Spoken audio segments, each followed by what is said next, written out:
ప్రియమైనటువంటి మంచికలపూడి గ్రామవాస్తవ్యులకు ఈ ఉదయకాల సమయంలో ప్రభు యేసుక్రీస్తు నామములో శుభములు తెలియజేస్తున్నామండి.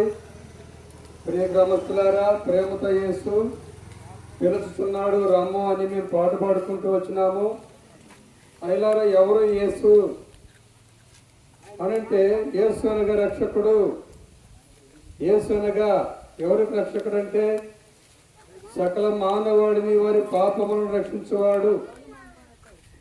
పాపులను రక్షించడానికి క్రీస్తు యేసు ఈ లోకమునకు వచ్చిన వాక్యము నమ్మదగినది, పూర్ణాంగీకారములకు యోగ్యమైనదని వాక్యము సెలవిస్తా ఉన్నది.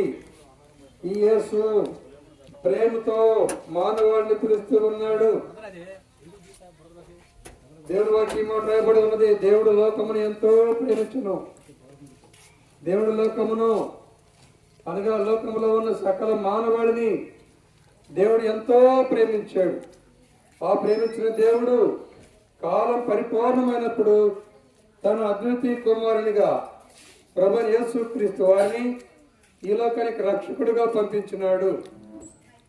యేసు అనగా పరలోకము నుంచి ఈ లోకానికి వచ్చిన దేవుడు మానవ రూపంలో వచ్చాడు. ఎందుకు వచ్చాడంటే రక్షకుడుగా వచ్చినాడు.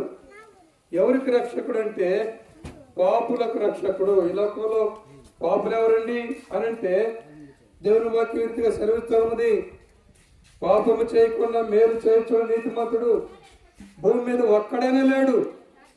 అందరూ అంతటా పాపం చేసి మానవుడు దేవుడిని గురించి మహిమను అనగా మోక్ష రాజ్యాన్ని పొందలేకపోతా ఉన్నారు. అయిలారా, కనుక ఈ లోకంలో జన్మించిన ప్రతి మానవుడు ఏ భేదము లేకుండా పాపములో ఉన్నాం. పాపం అనగా ఏంటి అనంటే వాక్యం ఇలా సెలవిస్తా ఉన్నది, ఆజ్ఞాతిక్రమం పాపం, సకల దుర్నీతి పాపం, మేలు చేయటం ఎరిగిండి చేయలేకపోవటం పాపం. ఇట్లాగా అబద్ధం, మోసం, దొంగతనం, పగ, కక్ష, అసూయ, అహంభావం, అవివేకం, మరి కామతురత, వ్యభిచారం, నరహత్య, దేవదూషణ, త్రాగుడు, జోదం, పలు విధాలన్నీ పాపాలు మానవుడు కలిగి ఉన్నాడు. ప్రియులారా, కనుక జన్మించిన ఈ లోకంలో జన్మించిన ప్రతి మానవుడు ఏదో ఒక పాపాన్ని కలిగి ఉంటున్నాడు. మనలో పాపము లేదంటే మనం అబద్ధికులం. అంతేగా దేవుని అబద్ధికులుగా చేసిన వారు అవుతాం. అయిలారా, మరి మనలో పాపం ఉంది అయితే ఏమిటి అంటే వాక్యం ఇలా సెలవిస్తా ఉన్నది, ఏలనగా పాపం వల్ల జీతము మరణము అనగా నరకము అని దేవుని వాక్యం సెలవిస్తూ ఉంది. పాపం చేసిన వారిని పాతాళం పట్టుకోనని రాయబడి ఉన్నది.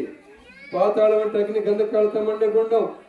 నరుడు నిత్యము చనిపోయిన తర్వాత పాపాన్ని బట్టి వచ్చే తీర్పును బట్టి ఆ నరకంలో ప్రవేశించవలసిన వాడిగా ఉన్నాడు. ఇట్టి వేదనకరమైన భయంకరమైన స్థలంలో నుంచి మానవుడు తప్పించబడి మోక్షానికి వెళ్ళడానికి దేవుడు మార్గాన్ని సిద్ధపరిచాడు. ఆయన ప్రభువైన యేసుక్రీస్తు ఆయన అంటున్నాడు, నేనే మార్గమును, నేనే సత్యమును, జీవాన్నై ఉన్నా, నా ద్వారా తప్ప ఎవడు ఆ మోక్షానికి పరలోకానికి తండ్రి దగ్గరికి వెళ్ళలేడని ప్రభువైన యేసుక్రీస్తు వారు సెలవిస్తా ఉన్నాడు. అమ్మాయ్య, మనం నరకం నుంచి తప్పించబడి పరలోకానికి మోక్షానికి వెళ్ళాలి అంటే యేసుక్రీస్తే మార్గం. ఎందుకంటే మనుషులంగా మనం పాపం చేశాం కాబట్టి మన పాపాలకు ప్రాయశ్చిత్తం చేయబడాలా.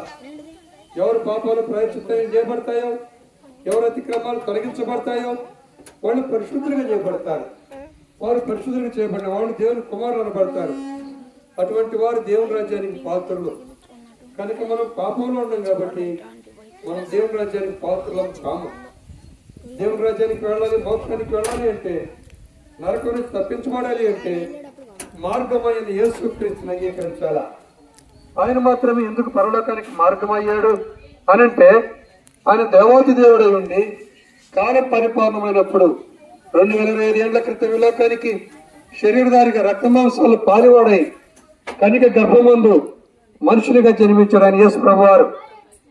అంతేకాదు, ఆ ప్రేమ గల దేవుడు సకల మానవాళి కొరకై పాపం లేనివాడుగా జీవించి యుక్త కాలంలో 33.5 సంవత్సరాల ప్రాయములో ప్రపంచపు నడిబడులో ఆ ప్రేమ గల దేవుడు మనందరి కొరకై యజ్ఞముగా చేయబడ్డాడు. అనగా శిలువ మీద వేలాడదీయబడి ఆయన రక్తాన్ని కార్చి ప్రాణాన్ని అర్పించాడు. మనుషుల పాపాలు ప్రాయశ్చిత్తం చేయడానికి రక్తపు రక్షణ అవసరమైంది. దేవుని వాక్యం సెలవిస్తూ ఉంది, రక్తం చెల్లించబడకుండా పాప క్షమాపణ కలగదు అని. ఏ రక్తం అండి అంటే నిర్దోషమైన రక్తం, నిష్కలంకమైన రక్తం కావాలా. కనుకనే ఆ దేవుడు పాపము లేని వాడుగా జన్మించి అనగా కనిక గర్భం ముందు దైవ శక్తి ద్వారా జన్మించాడు. పాపము లేనివాడుగా జీవించాడు. ఆ పాప రహితుడైన దేవుడు పరమాత్ముడు ప్రభువైన యేసుక్రీస్తు వారు మనందరి కొరకు యజ్ఞం కావించబడ్డాడుగా చనిపోయాడు శిలువలో. అంతేకాదు సమాధి చేయబడి మూడనాడు తిరిగి లేచాడు. అనేకులు చూస్తుంటాడుగా పరలోకానికి, ఆ మోక్షానికి ఆరోహణమై వెళ్ళాడు. ప్రియులారా, మరణాన్ని జయించిన వారు యేసు ప్రభువారు మాత్రమే. కనుకనే ప్రియ గ్రామస్తులారా, ఆ యేసుక్రీస్తు నామంలోనే మన పాపాలకు ప్రాయశ్చిత్తం కలుగుతూ ఉన్నది. మనం చేసే దాన ధర్మాలు, పుణ్యకార్యాలు, మరి జపతపాలు, తీర్థయాత్రల ద్వారా మన పాపాలకు ప్రాయశ్చిత్తం కలగదు. సునీతి కార్యాల ద్వారా పాపాన్ని పోగొట్టుకోలేము.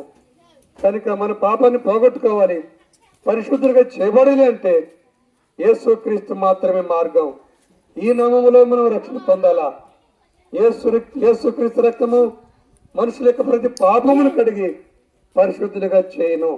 అయిలారా, యేసుక్రీస్తు నిన్న నేడు ఒక్కటే రీతిగా ఉన్నాడు. అంతేకాదు ఆ ప్రేమ గల దేవుడు ఎట్లా వివరిస్తున్నాడంటే, బుధిగంతిన వాసులారా నా వైపు చూసి రక్షణ పొందుడి, దేవుడని నేనే అని ప్రభువైన యేసుక్రీస్తు వారు సెలవుస్తూ ఉన్నారు. నా ఎద్దుకు వచ్చేవారిని ఎంత మాత్రము త్రోసివేయనని ప్రేమ గల దేవుడు పిలుస్తూ ఉన్నాడు. ఎంత ఘోర పాపినైనా ఆ ప్రేమ గల దేవుడు చేర్చుకుంటాడు. అమ్మా అయ్యా, ఈ రక్షణ ఉచితం. రక్షణ అంటే ఏమిటి అని అంటే, నువ్వు చనిపోయిన తర్వాత నరకంలో స్థాపించబడి మోక్షానికి వెళ్ళటమే రక్షణ. ఈ రక్షణ ఎట్లా కలుగుతుందంటే, యేసుక్రీస్తుని దేవుడిగా అంగీకరించడం ద్వారా, పాపాన్ని విడిచిపెట్టడం ద్వారా, దేవుని కొరకై సాక్షిగా జీవించడం ద్వారా మనం ఈ మోక్షాన్ని పొందుకోగలుగుతాం. ప్రియ గ్రామస్తులారా, యేసుక్రీస్తు ప్రభువుని నోటితో ఒప్పుకొని దేవుడు ఆయన మృతుల నుంచి లేపాడని హృదయంలో విశ్వాసం ఉంచితే ఈ రక్షణ పొందుకుంటావు. అమ్మా అయ్యా, ఈ గొప్ప రక్షణ ఉచితమండి, దీని కొరకు నువ్వేం చెల్లించే పని లేదు. దేవుడే చెల్లించాడు క్రయాన్ని, మూల్యాన్ని. నీవు సామాన్యమైన విశ్వాసంతో ఆ ప్రేమ గల దేవుడికి ప్రార్థన చేయి. యేసు ప్రభు, నేను పాపిని, నన్ను క్షమించని చిన్న మాట హృదయమానం చెప్పగలిగితే ఆ ప్రేమ గల దేవుడు నీ పాపాలు క్షమిస్తాడు. మనం మన పాపాలు ఒప్పుకుంటే యేసు ప్రభు నమ్మదగిన వాడు, నీతిమంతుడు, దయామయుడు, కరుణమయుడు, ప్రేమ కలిగిన వాడు కనుక మన పాపాలను క్షమించి ఆయన కుమారుడుగా కుమార్తెగా చేసుకుంటాడు.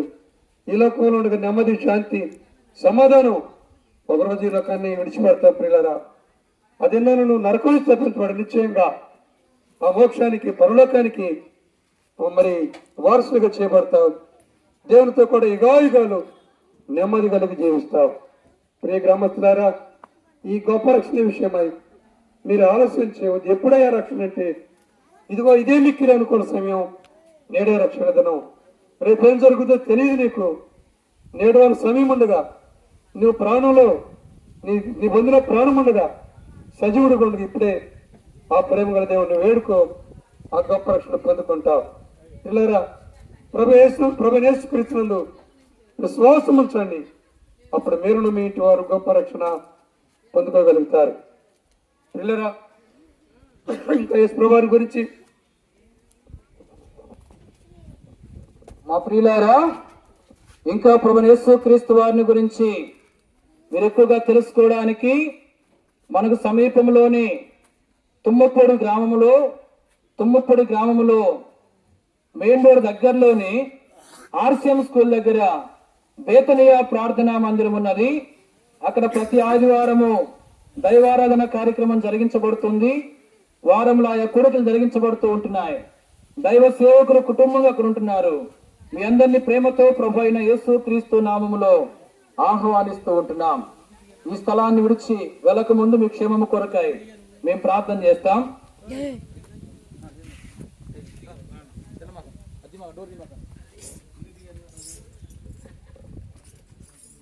పరిశుద్ధుడైన మా తండ్రి, మహోన్నతుడైన మా దేవ, ఈ ప్రాంతంలో ఉన్న ప్రజలకు మీ రక్షణ సువార్తను మేము ప్రకటిస్తూ వచ్చాము.